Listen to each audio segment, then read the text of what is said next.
Hey everyone, welcome to Office Hours with Cloud Posse, where we discuss the latest DevOps news, AWS announcements, and Terraform insights, all sourced from our sweetops community, plus a live Q&A you can't find anywhere else. It's February 18th, 2025 or 2026. I'm your host, Eric Osterman. Real quick, I'm the founder and CEO of Cloud Posse. Cloud Posse gets you production ready in just 2 weeks. So if you're curious to learn more how we do it using our AWS reference architecture with Terraform and Atmos, go to cloudposse.com and check it out. So how can you maximize today's session? Well, first off, the format is very informal. You can engage as much as you'd like, ask questions, and if you're curious about any of our open source tools like Atmos, this is a great place to ask. For those on the recording, we host these calls live. Don't miss out. Join us by going to cloudposse.com/office hours. Again, cloudposse.com/office hours. I do have one ask. If you find any portion of today's session valuable, go ahead and share it with your team. Just head over to youtube.com/cloudposse, where we'll post the latest recording of this episode. So with that said, let's jump into some of the exciting things that came out this past week. First is a sneak peek of a new feature coming out in the coming month for GitHub of stacked diffs. This has been a major pain point in development on GitHub. There are other SaaS software like Graphite, I think it's called, that help you manage stacked diffs.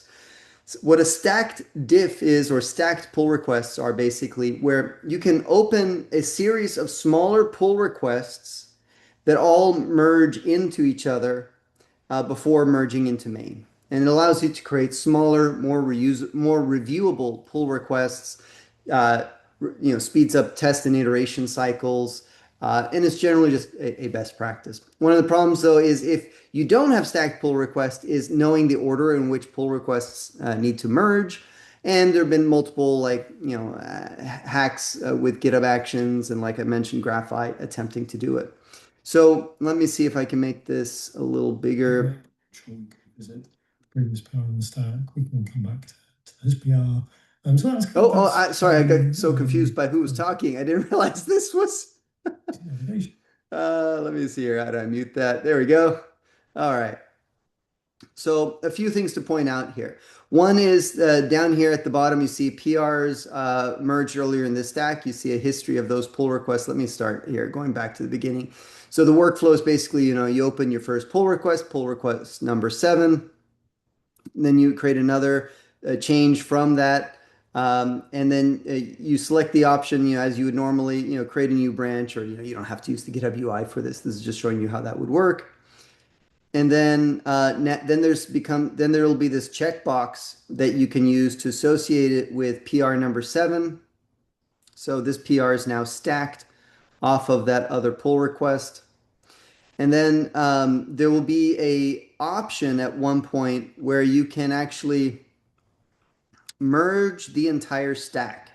So what's kind of cool about that is you can flush out the whole process, get to stack like 7 pull requests on each other, get the 7th one working, validate it. And once that looks good, there'll be a one-click ability to merge all those pull requests at once. And I think that's a great addition to GitHub.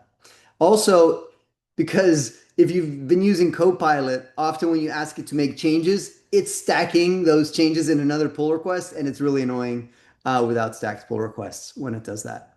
I understand why, and it's good, but it's still annoying. Any thoughts on stacked pull requests?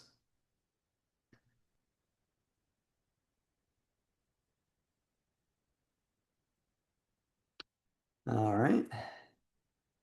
Next is, so we talked about agentic workflows last week coming to GitHub, and it is actually a core feature of GitHub. I mean, it's in preview, but it is available today on GitHub. And one of the neat things that they've done, if you haven't noticed on GitHub, is you have this agents tab, which if you use like Codex by OpenAI, the web version, kind of similar, right? You can manage your agents here. But one of the things you can do now is integrate with directly with ChatGPT, Codex, or Claude Code, Sonnet, Opus, or GitHub Copilot. So you can bring your, I don't think you can bring your own key. If somebody can correct me on that, I don't know. Otherwise, I think all the billing happens through GitHub, and it only works if you have a Copilot Plus or something high or enterprise account. Anyone know more about this announcement?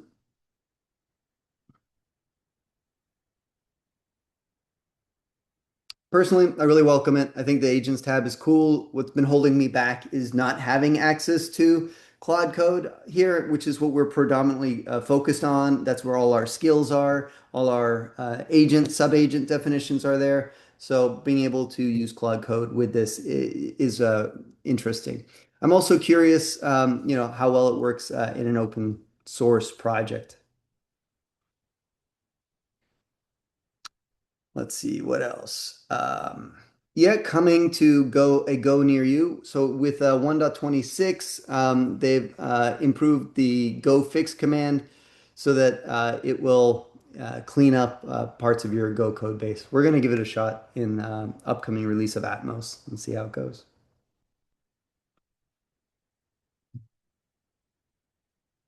So through two different sources in the past 24 hours, I came across this repo of Superpowers for Claude. It's a marketplace plugin with specific skills in software development, from project management, test-driven development, code reviews, etc. And look, there's a lot of these. There's also been some pretty bad supply chain related skill attacks that Sneak talked or was just talking about. That's also in the news in the past day or so.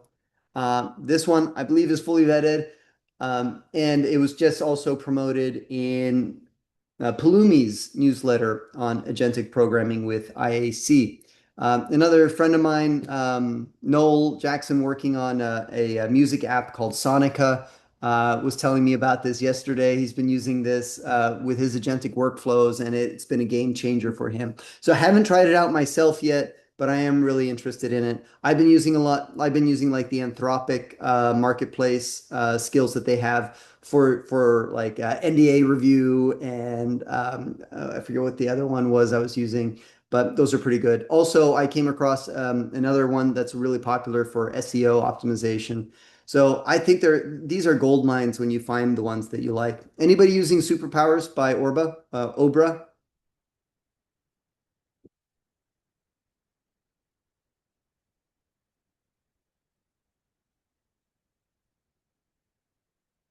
Right, next.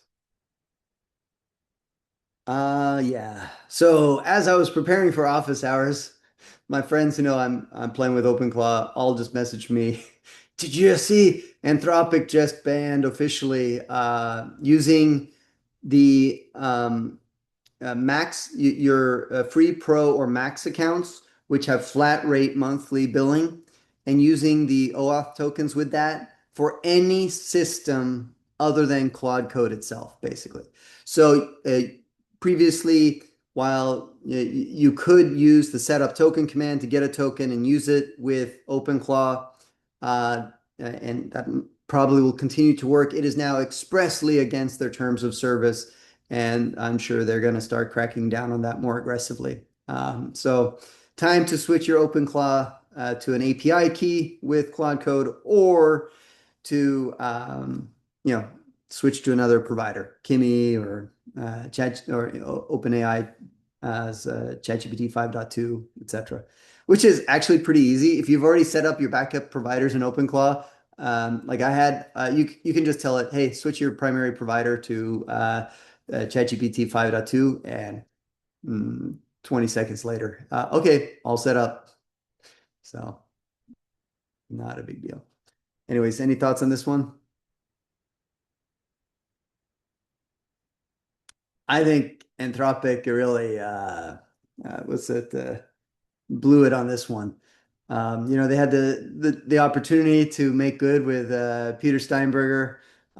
He even named the original product right after Claude, and for obvious trademark issues, they mutually agreed to rename it first to Molt, and then Moltbot, and then OpenClaw, and then Open.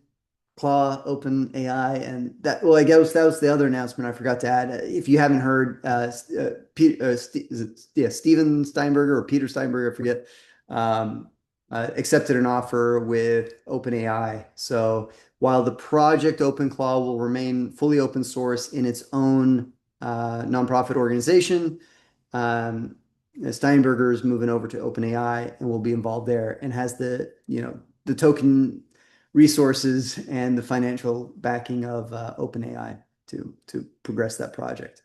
So for not so, I mean, for pretty obvious reasons, Anthropic has no incentive to be nice with OpenClaw. Is probably losing money because OpenClaw is incredibly effective at running multiple agents, of which people are doing. So that said, I think it's ridiculous the cost of token usage today and how expensive it is. Um, for most people, I think the the uh, the max plans, for example, through Anthropic are really quite reasonable when you look at hourly rates of consultants. But I also think that's where the market that's what the market will sustain for AI usage. I think thoughts on this whole debacle? I'm not surprised that they removed the ability to just use your subscription, but at the same time, it's like, okay, it'll take 2 seconds to swap to Gemini or OpenAI, so whatever. Yeah. Have you read anything or news about people using Gemini with OpenClaw if they like it? No, but I mean, my personal experience, I'm not a fan of Gemini. I just don't like the answers it gives, Mm, but I'll have to try the later models. yeah, it's been a little bit my feeling as well. Also, be curious to try XAI or Grok. All right, next. So, is this the same tool you were using, Dan? Gog, Yep, gogcli, or is this a different one in Go? that is the same one. Yeah, I used that to connect OpenClaw to Google. Yeah, I was just saw this one recommended to me, and it supports most of Google Workspace features. It looks like. Yeah, I mean, I have it do all types of things. I have it updating spreadsheets and reading from spreadsheets and essentially using CSV as a database for OpenClaw, Hmm. all that. That's pretty cool. Yeah, that's the next thing I need to do is create a service account for it and try this out. Anyone else using GOG?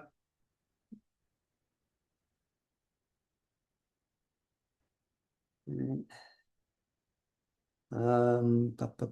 Yeah, so one of the interesting things with Identity Center is that it's been a regional thing. Now, well, it still continues to be regional, but now it supports multi-region replication. So I think that's pretty interesting. I'm not sure what's involved in getting it set up. I assume because AWS works closely with Terraform providers development that this is probably in PR state or merged already. Dan, did you see this announcement? No, I did not see that. That is helpful. Yeah, that's cool.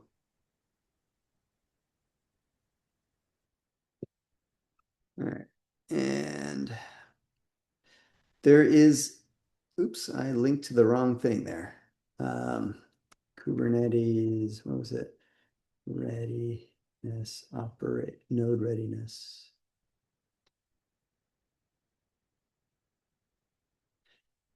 Yeah, so Kubernetes has just introduced the node readiness controller. This is interesting. So there's always been pod readiness, right?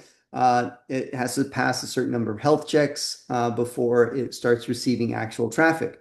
The issue has always been with the nodes themselves. And if you have daemon sets, for example, and you're scaling up pretty rapidly, it can take a while for all the container images to download, services to start up, etc.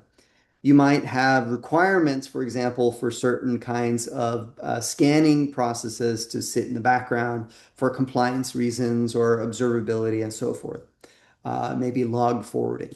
And previously, what could happen is the node could become fully operational from a, not fully is the wrong word, could become operational and your workloads deployed to them and start receiving actual web traffic, yet your controls for compliance are not yet on the host machine or running.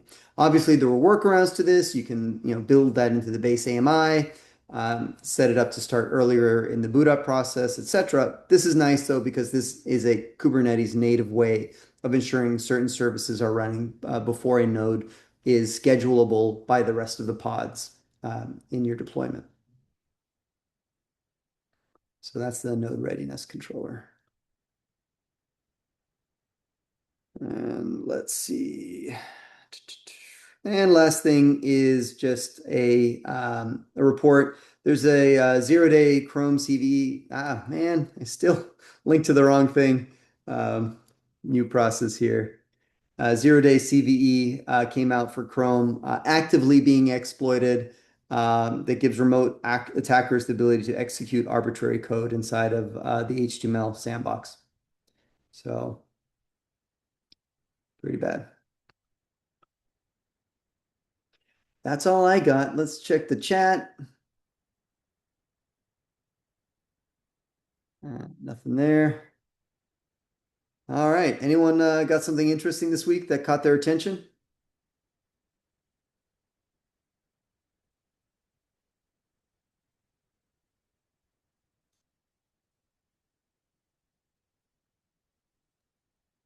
I I'm just remember curious if oh, sorry. I was just gonna say it's just sort of a weird thing is apparently Mac Minis sold out on the Apple Store because of OpenClaw. They Uh, are now. or they had trouble sort of fulfilling all the orders. I don't know if they're Uh, fully sold out anymore, but I remember reading that like orders are taking longer because Mac Minis specifically are just being bought out for OpenClaw yeah, usage. yeah, yeah. That's pretty funny. Yeah, I contributed to that trend. Be Uh, interesting to see a spike in growth of like on a chart or something, but yeah, I know they've definitely received a spike. So let's see, M4. Yeah, looks like there's still some availability. Where's the delivery date? Tomorrow. Yeah. So yeah, they're still available, but yeah, maybe the higher capacities also be interesting. I saw some other YouTuber talking about OpenClaw, and he bought two Mac Pros or Mac. What do you call them? The Mac is it? Yeah, I think it was the M4 Pro chip with you can get which is the one with 500 gigs of RAM. So he maxed those out so he could run local models. Mac Studio, that's the one. I'm curious how those are doing. If they also saw a big uptick. They are obviously a little bit more expensive.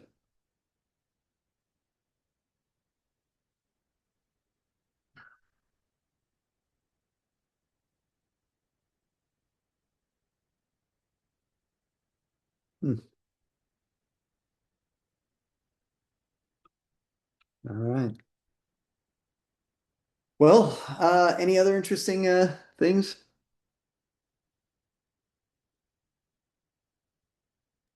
I'm curious if anyone's been trying out Codex. I've heard good things about it, but I haven't actually seen it in person yet. Only like when it initially came out, but yeah, it's come a long ways. And Codex now supports local development similar to Conductor, which you guys always hear me talk about. do you mean Codex the like a desktop app or the Codex CLI? Oh yeah, I was talking the ChatGPT desktop app comes with Codex built into it now, as Right. opposed to like a terminal app. It's like a competitor to Cloud Code. It's you can Yeah, of course. do all I the stuff we do with Conductor. I've tested around a bit of the Codex CLI and it seems a little bit trailing behind Claude, but not too far. And model wise, I think it's decent. I think it's also trailing a little bit, but they're catching up. I don't know about you guys, but I've built up this kind of like trust with my agent, and it's made it a lot harder for me to switch because I just don't know what the blind spots are if I go to Codex versus Claude. Like Claude, I can kind of anticipate when it's going to go off the rails or something's wrong. But I haven't given it a second chance with Codex. The one thing that I've been doing recently that's different than before is that I'm trying to reset the context more frequently. So Hmm. previously, I used to like kind of have like a one window going and kind of continually build off the same thing. And like I Yeah. thought that it would make it more accurate for what I wanted. But then it became too convoluted and it Yeah. made the same mistakes over and over again. So Yeah. rather, when it gets too compressed or it gets too large, you create a skill from what you've learned and then start a new session using that skill. So only the things that are important are still remembered. And I think that's a great habit, right? Just getting the habit of constantly expanding the skills based on the lessons learned here and like add it, anytime you add some new kind of pattern within the code base, creating a skill around using that pattern. Which reminds me, I forgot about this one. This is another entrant into the space. So there's Conductor, which is what I'm using. There's Codex and the desktop app for that, which we were just talking about. Anthropic has theirs through Claude. Claude also has a desktop app that supports all the new functions, the agent swarms, etc. Omnara is another one now that's come out, backed by Y Combinator. What I like about this, though, is is that you can now use it on your mobile device and your workstation at the same time because so that kind of untethers you from your desk, right? So you can be at, well, you shouldn't, but you can be at your kid's soccer game and checking on your agent status and coaxing it along with more information if it's asking for that. So this is what I thought was really cool about Omnara. Again, I'm pretty heavily invested in the workspace I have now with Conductor, so it's not an easy switch for me, but I'd be curious about it. Ben or Dan, did you guys have a chance to take a look at it at all? No, not yet, but I am looking for an alternative because I don't think OpenClaw is it yet. At least Mhm. for work environment, OpenClaw is great for personal things, but not for work. Yeah, I think for work, I want a hybrid. I want the event loops that you get with OpenClaw. I want the gateway aspects of it, but I also want the agentic editor-ish aspects that you get with the desktop apps.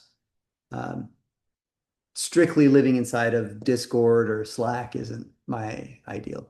The main thing I want is the ability to copy and paste a Slack thread into it in like a whatever context and say create a new workspace or whatever for this and have it automatically clone the repos I need, create the branches, and start a Claude Code session for that. That's all I want. You need a lobster emoji in Slack, right? Yeah. Well, yeah, I have that for Discord. I just didn't want to connect it to Slack yet. Yeah. Thank you. All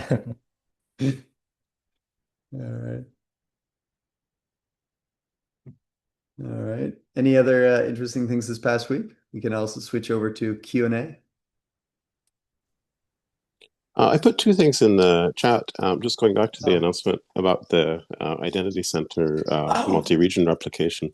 yeah. This is another case where I always urge people, whenever you're working with customer managed KMS keys, make them multi-region. You don't have to, and you don't have to replicate them in other regions. You don't have to do anything different, but it's a one-way door, and that's a feature that only works if you have multi-region keys. So otherwise, you're stuck recreating stuff, rekeying it. That's really good advice. Yeah. Just a tip there. It's very easy to do. It's just the identifier for the key becomes MRK dash instead of whatever it is. And nothing else is different until you find that you want to replicate the key in other regions. And then there was an announcement on Monday about nested virtualization. I'm curious if people are Yeah. going to use that.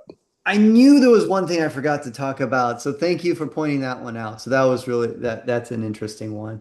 So basically being able to virtualize inside of EC2 instances now.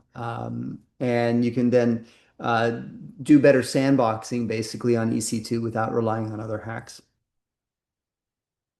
So what I did read closer, so it's available on some on these specific larger type instances to start with.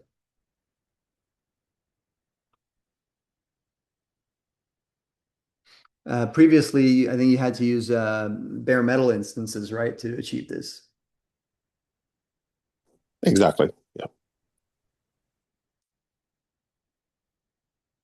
Yeah. Very cool.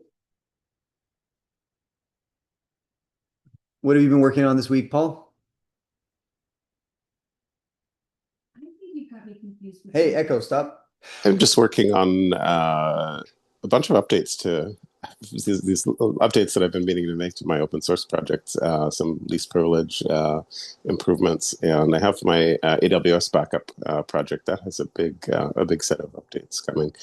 They announced finally last, it's not very exciting, but in October of last year, finally it became possible to, in a single step, again, this sounds ridiculous, but in a single step, you can copy an RDS, Aurora, or Document DB backup, not only across accounts, but also across regions in one step.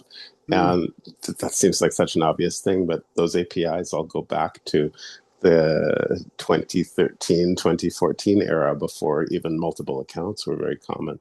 So that's finally been fixed. And so now I'm implementing that in my own software.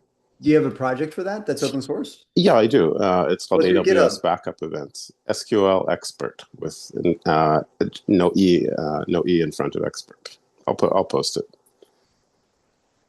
There was a question on office hours, I think back in the fall, about AWS backup, and so there's useful stuff there that people can copy for managing incremental backups in particular in AWS backup for EBS and other things there.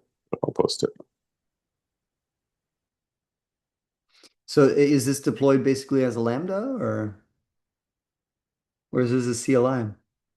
It's a CloudFormation stack set, so you can deploy it for your whole organization. I'm also preparing the Terraform. That was the last of my projects that doesn't have a Terraform module, but you can deploy it for your whole organization. And it was designed to fix that gap in RDS and Aurora and so on. And now it will. It's still useful in some different ways. It still handles the incremental backups issue, and it still allows you, if you take manual snapshots or on-demand snapshots, it still allows you to move them across regions and accounts, which is not supported in the console. You have to do that yourself, and you have to wait for them and all this. So it still takes care of that. Interesting. So are you taking a hybrid approach with CloudFormation and Terraform, deploying CloudFormation templates? Yes, always. This stuff, and what's interesting about this project, it's derived from something that AWS did on their one of their GitHub collections, and they made it as 3 separate CloudFormation templates, where you actually have to, with a pen and paper, essentially write down information from one template, switch to another account, another region, create another, and put in these inputs. It was ridiculous. I mean, it worked, but it wasn't scalable, and so I made it a single CloudFormation stack set that you could deploy once to whatever accounts you wanted. And I'm adding Terraform as an outer wrapper. My other projects already have that. So it works out to be very efficient for a large organization to deploy it.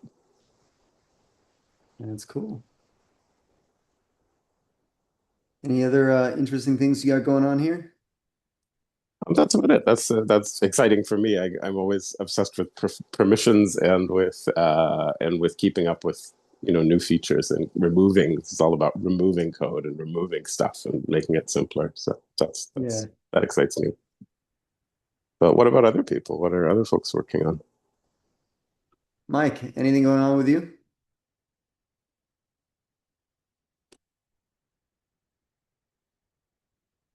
How about Eric?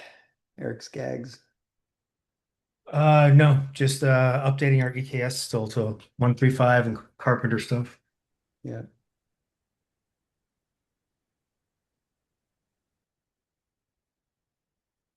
Sorry, I joined late. You might have already discussed it, but wanted to throw in there the Eternal September blog post on GitHub. No, what's that one?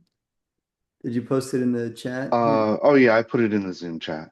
I think it's an important thing to think about with open source. So Let's see here. What is this one? I'm trying to open in the right tab here. The Eternal September.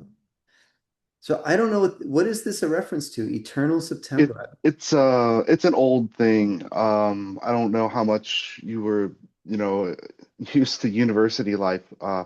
Back in the days of, SourceForge and a lot of things existing on university systems, you would every September there would be a flood of new folks, students who get access to then machines and start contributing code.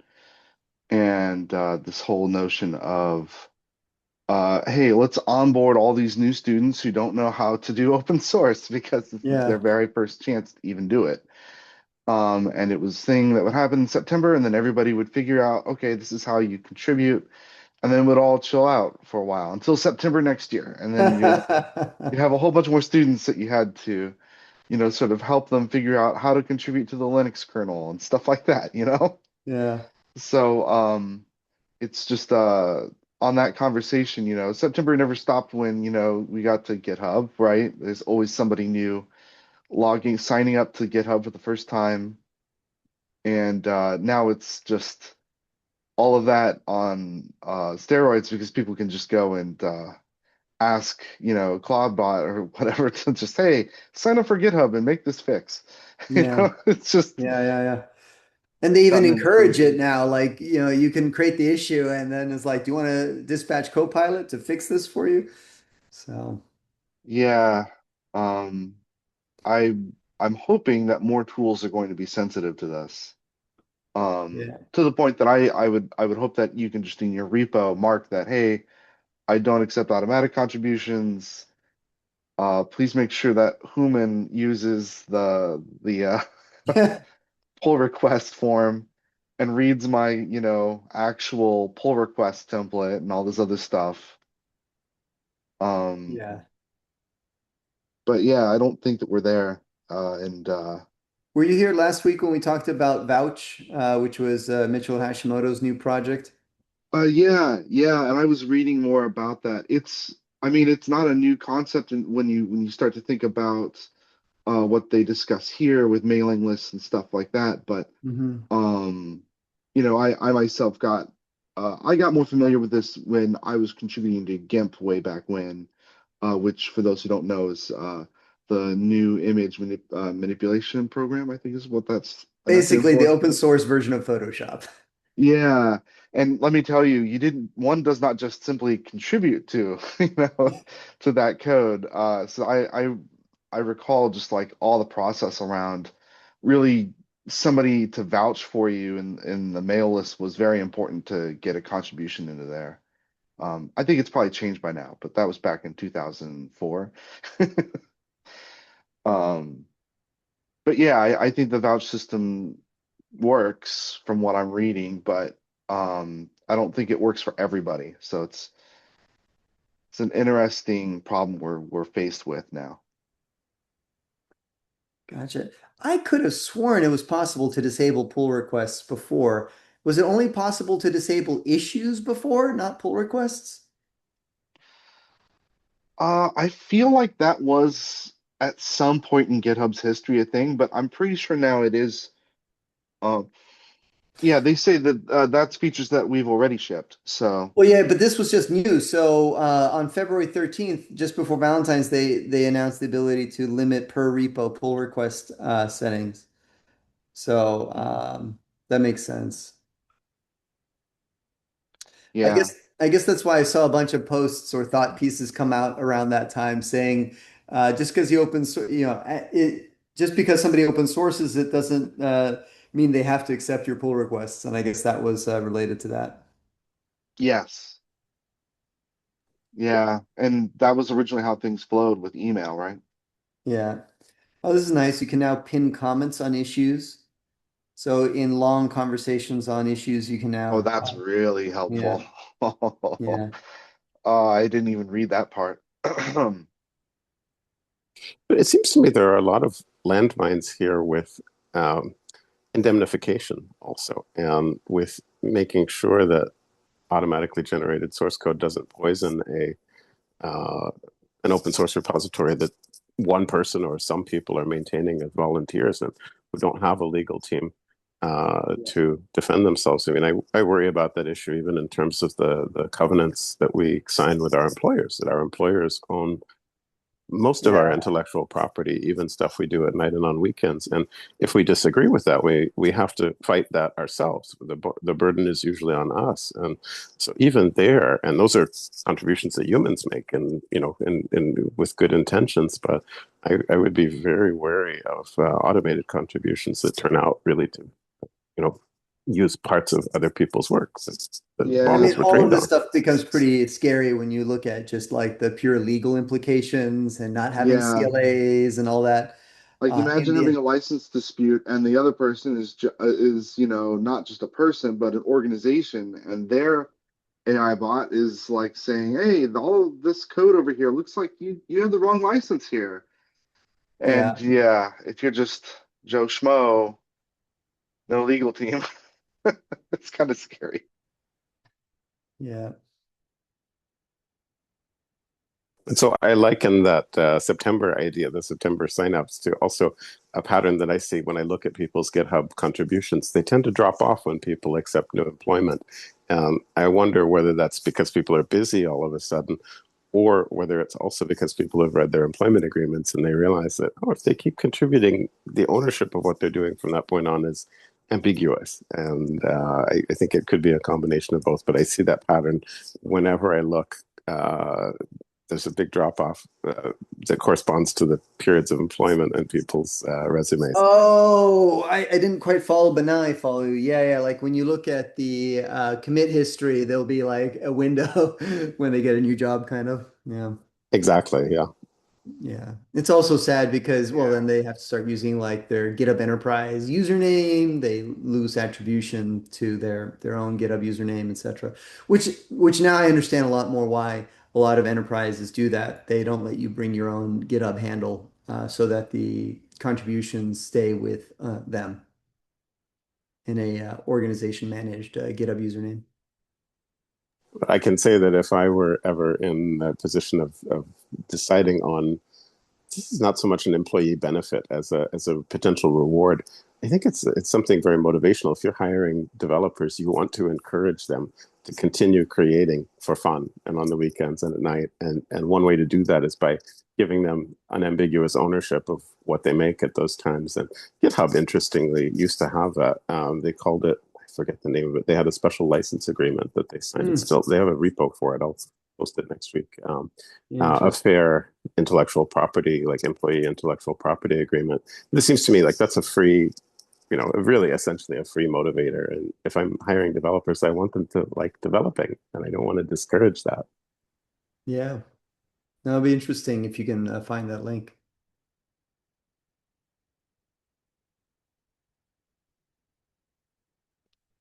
Cool. Let's see.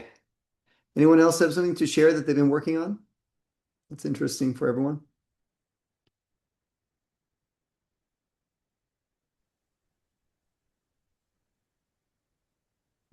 Hi. I don't know. I have been testing out all of your new features. Yeah. Thank you for. Sorry, you've been finding a lot of issues, but you've been most patient. I think we've addressed. No. Yeah, you have addressed a lot of them, so that's fine. No, yeah, I'm doing a new project, so I am just trying out all the new features integrated and seeing how. I don't know. I've been lucky enough to have circumstances where I'm like, okay, I need to share, for example, authentication methods across like the team. Atmos out have been really useful.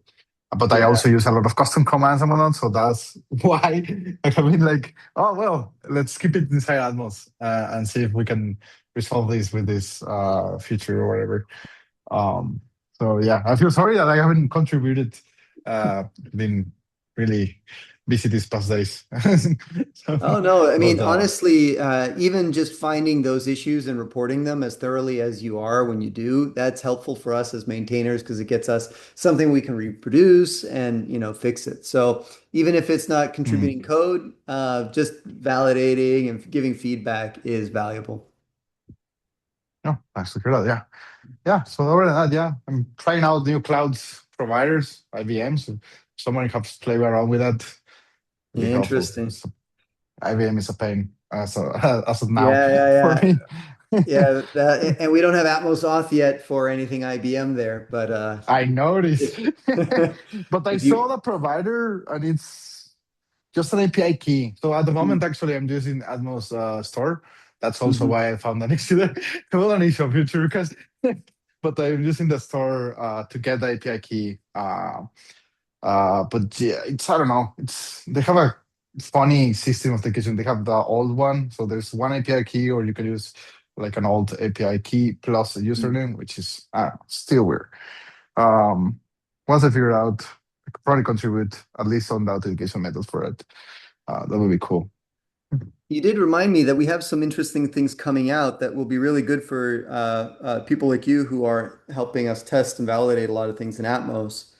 So let me share what that is. So it hasn't been released yet, but we'll be cutting a release probably today or tomorrow or so. Mhm. And these are some of the unreleased features. So one is GCP authentication is coming to Atmos Auth. Yes. That was contributed by a community member, so we appreciate that. Ansible support was merged. That was contributed by Michael, aka Rose Security. Thank you so much, aka 1898, one of our enterprise Cool. customers. They implemented this. So native support for Atmos as a component type. Really excited about that. Sorry, I said Atmos, Ansible. And and this is the one I was thinking about here. So use version. So if you aren't familiar with it, Atmos already supports this flag where you can run, if you have a later version of Atmos, I think like 1.202 or 1.203 maybe or newer, um, you can specify this version flag, use version to specify any version of Atmos you want to run. And Atmos will go download that version from our releases and execute it. And then you can therefore very quickly see, well, did this regression exist in this older version? Is this fixed in this newer version? Without having to wrangle package managers and figure out how to run those versions. However, That's so that's awesome. supported today. What this adds is the ability to run the version of Atmos in any pull request, because every pull Oh, request we attach binary artifacts for that release. So I think this is going to be really awesome. You can run any SHA, provided that SHA has a binary artifact that we built, or a pull request number. I think we also support branches, so you can specify branch name and run Atmos that way. that is actually really cool. Yeah. In the past, I have to like download that version and just do that way. That's true. Yeah. Yeah. So Have we're that. Be just trying careful to you remove all the stops to get people to help us test these things out. just be That's careful cool. you trust the PR. Yeah. True that. Right. But a couple things to note on that. One is builds don't run automatically from non-contributors. We at Cloud Posse maintainers have to kick off the builds. So it is relatively safe in that sense if you trust us, since if you're using Atmos, that's implicit. And this Mm. all piggybacks on, are you using Atmos Toolchain? Yeah, Yeah. Miguel, Okay. it's mine as well. Yeah. So this Yeah, I'm piggybacks using on all it. that.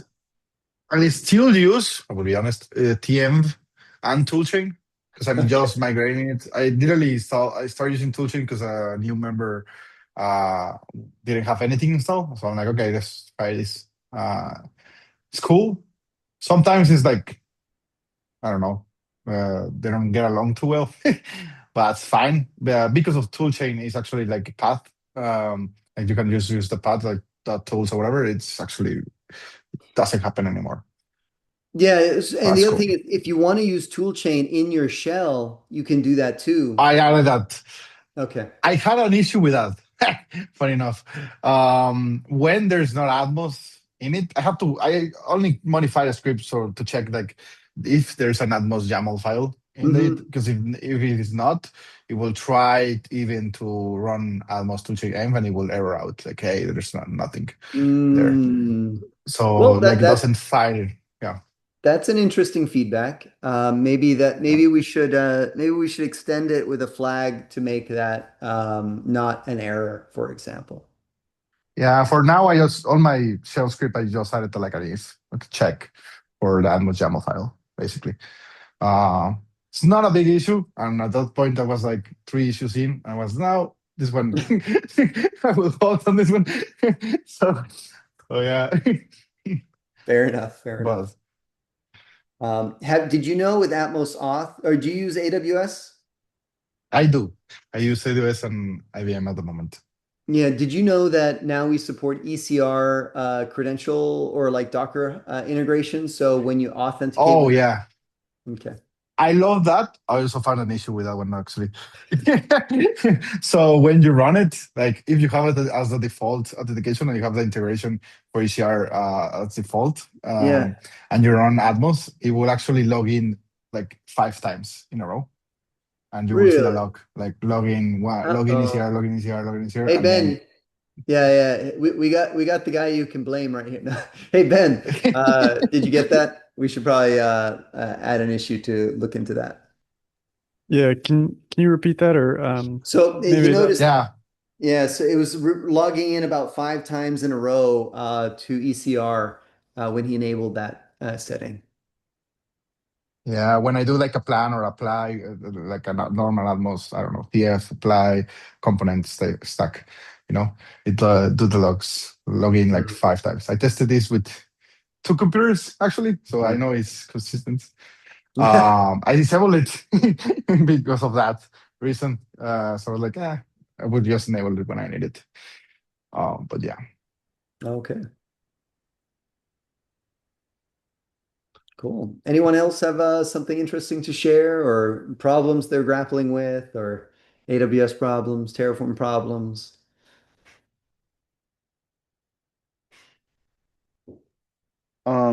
I thought I would also throw it out there. Uh, has anybody been converting their Rego and Spacelift to V1?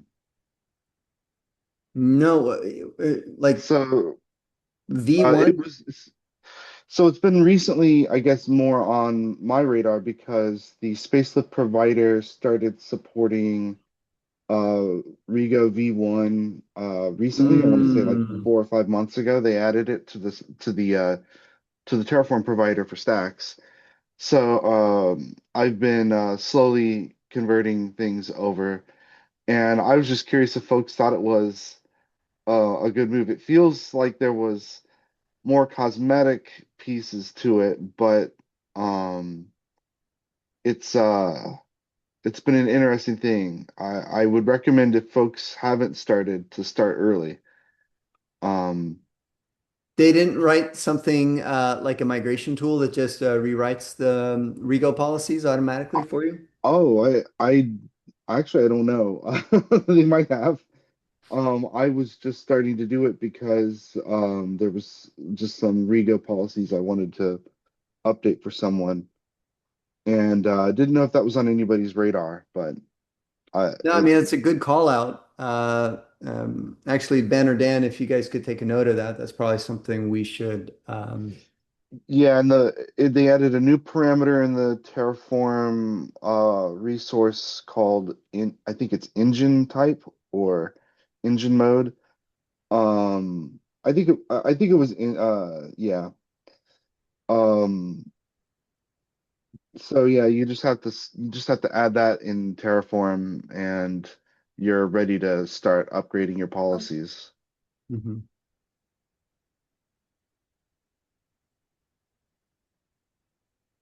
All right. But yeah, that was something that I was recently just encountering, and I haven't found a one one stop, prompt or otherwise that will do it well. But Well, if I get there, I'll let you know. I mean, it sounds like the perfect opportunity to refine a skill if there's no migration Yeah. thing as well. So as you come up with all of those things, and you could probably have it, Claude, go investigate and create that skill. Uh, uh, Jeremy, you seem like the one that would know about this one. Have you heard about the Orba superpowers skills? Oh, I have not. So that's a new one for me. I'm already interested to try Pretty stuff out. popular, already at 54,000 stars for just some Oh boy. skills. Yeah, yeah. But best practices around these domains within software engineering, and it's come up a couple of times. I don't remember if do you remember Noel Jackson with at Hotel? He's working on Oh, Sonic. oh yeah, yeah. I've been also talking to him. He's also got a little dev I think it's like a coder Yeah, yeah, yeah. thing as well. It's pretty spiffy. Yeah, Automating coder we've on been chatting. Kubernetes. Yeah. Yeah, I mean so wait, oh so he's already been trying these. Yeah, yeah. So he says this has been a game changer for him. This is influencing everything he's doing with agentic coding, and he's using this. Oh Uh, neat. Pulumi. I was just reading this announcement here, um, and they talk about using it as well. And then I thought, wow, that's crazy. Twice in less than 24 hours. Um, I don't know where I see it here. OBRA. Maybe it was a slightly different post, but it was a post on their blog. Here, putting it in the Zoom chat for Nana. Um, Yeah. Thank you. no worries. That is great though. Yeah, he was starting to talk to me about it. I think we got uh at least when I was talking to Noel recently, I think he was going to tell me about this, and we got sidelined by other discussions with music or something. I forget. I'd have to go look through my Discord chats to see what it was. Yeah, that would Um, make sense. Yeah, this was the Pulumi post that I saw it also in just today. So that then I was like, that's an indicator. that's cool. All right. I Thanks, by the way. I do appreciate these tips because I do like to try them out. Yeah. And I now have a Mac, so I will finally be able to try out the what it was, Superset, I think. Oh yeah. Oh, then you missed the other announcement that I did try Superset out. It was underwhelming from my personal opinion. Okay. At best, it was a really good vertical tab, multi-tab organizer. But I believe Hmm. they have a commercial element, and I don't think it's going to be compelling enough for me to try further. Did you hear about this one, Jeremy? Omnara and That one I have seen. okay. I had not gone through reading all of it though. That one along with what is it, Direct, I haven't heard of Direct. What's that one? I think is what it was called. Let me make sure that I got that right. Um, oh gosh, I might have that name wrong. Yeah. What I liked about Omnara was that you could use it on the go. So you can keep your work going on your workstation, run out, run errands, and check up on your agents, which has been what's been really nice working with like OpenClaw, because you can do it the same way everywhere. Yes, that's cool. So that explanation makes a lot of sense to me. I've been slowly noticing that, I'm making small repos that try to help me track um things that I'm working on in terms of skill sets and stuff like that, but Hmm. that would be very handy. Yeah.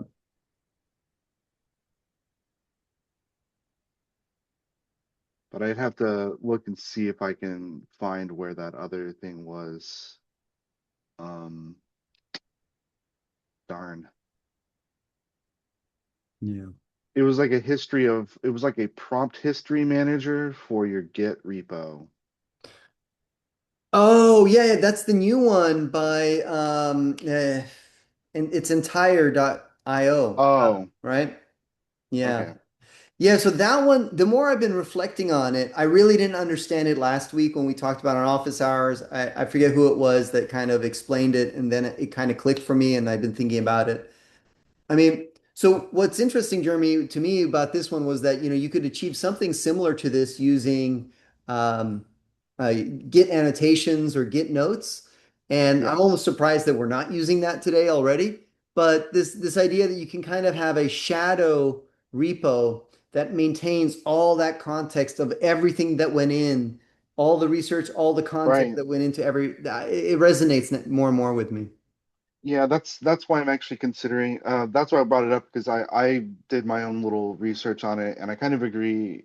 Context is the new tax on what you're doing, and Hmm. so much of designing sub agents has been a bigger deal for me now. I've seen lots of things accelerated by doing stuff like that, and this would be yet another tool in that arsenal. Just being able to carve out uh, what lessons have been learned by the different things you've done with prompts. But it's a lot more effective than an agents.md in my opinion. Just looking at it on paper. Yeah. I gave But this a small test, and I wasn't the biggest fan of it. Um, After I saw how it's sort of implemented. So when you run entire enable, um, it installs a .entire directory in your repository, and then it seems like it has JSON L files, which are, line-based JSON snippets. And so that's kind of how it gets maintained. And then I was like, all right, well, that's just an added tax on every repository to have that history there, which, okay, that's fine. Um, but it also failed to, and maybe this is just local setup, but my agents couldn't commit because of it, because the entire uh, CLI was having troubles writing itself to its directory. I don't know. I guess uh, maybe I didn't give it a fair enough trial, but um, I was like, this feels like there's a lot more work and added on tax I to the think repository than I would have liked.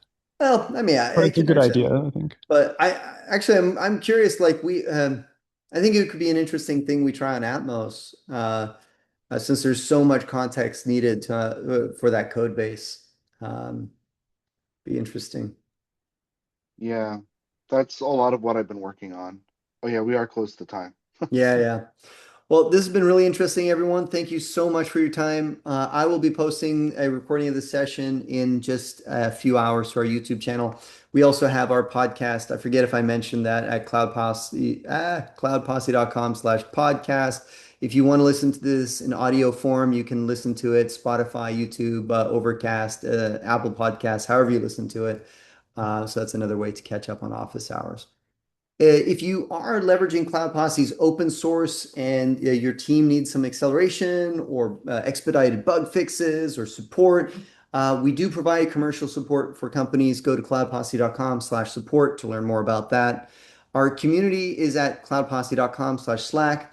Our newsletter, you can register for at cloudposse.com/newsletter. And of course, if you want to join us live on office hours, it's open to everyone. Go to cloudposse.com/office hours, enter your email to subscribe. Thanks, everyone. Talk to you next week, same time, same place.